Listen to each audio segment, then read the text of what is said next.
अगर आपने अपना स्पाइन का एमआरआई किया है किसी कारण से और वो एक ट्यूमर दिखा रहा है जिसको कि न्यूरोफाइब्रोमा कहते हैं, तो इसका क्या मतलब है? न्यूरोफाइब्रोमा एक नर्व शीट ट्यूमर होता है। नर्व शीट ट्यूमर का मतलब ये है कि जो नस होती है उसकी जो बाहर की परत होती है उससे उगने वाला ये एक ट्यूमर होता है। तो ये जो ट्यूमर है नॉर्मली ये कैंसर नहीं होता और ये कमर के बीच के भाग में देखने को ज्यादा मिलता है। सर्वाइकल स्पाइन में भी हो सकता है, लेकिन नीचे जैसे लंबर स्पाइन में होने के चांसेस इसके कम रहते हैं।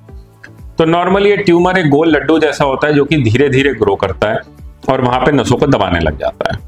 जब ये स्पाइनल कॉर्ड को दबाने लग जाता है या नसों को दबाने लग जाता है तब पैर में सुनपन, भारीपन, झंझनाहट, मोशन यूरिन में दिक्कत, चलने में अकड़ाहट या फिर इम्बैलेंस जैसे सिम्टम्स हो सकते हैं। तो अगर आपको इस तरह के सिम्टम्स हैं और ये एमआरआई आपका दिखा रहा है कि आपको ये ट्यूमर भी है स्पाइन में, तो फिर इसमें सर्जरी की जरूरत हो सकती है।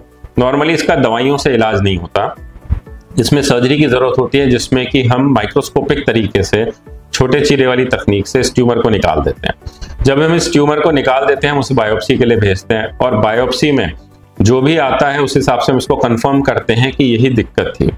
नॉर्मली अगर ट्यूमर आराम से निकल जाता है, पूरा निकल जाता है, तो ये वापस भी नहीं आता।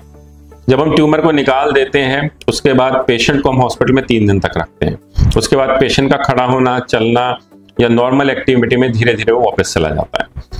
तो अगर आपका एमआरआई हुआ है और आपको ये सिम्टम्स हैं और आपका एमआरआई कंफर्म करता है कि आपको ये ट्यूमर है, तो घबराइए मत, इसका इलाज पॉसिबल है। इसमें सर्जरी की अगर जरूरत है घबराइए मत, सर्जरी कराइए, इसके रिजल्ट्स अच्छे हैं। Thank you.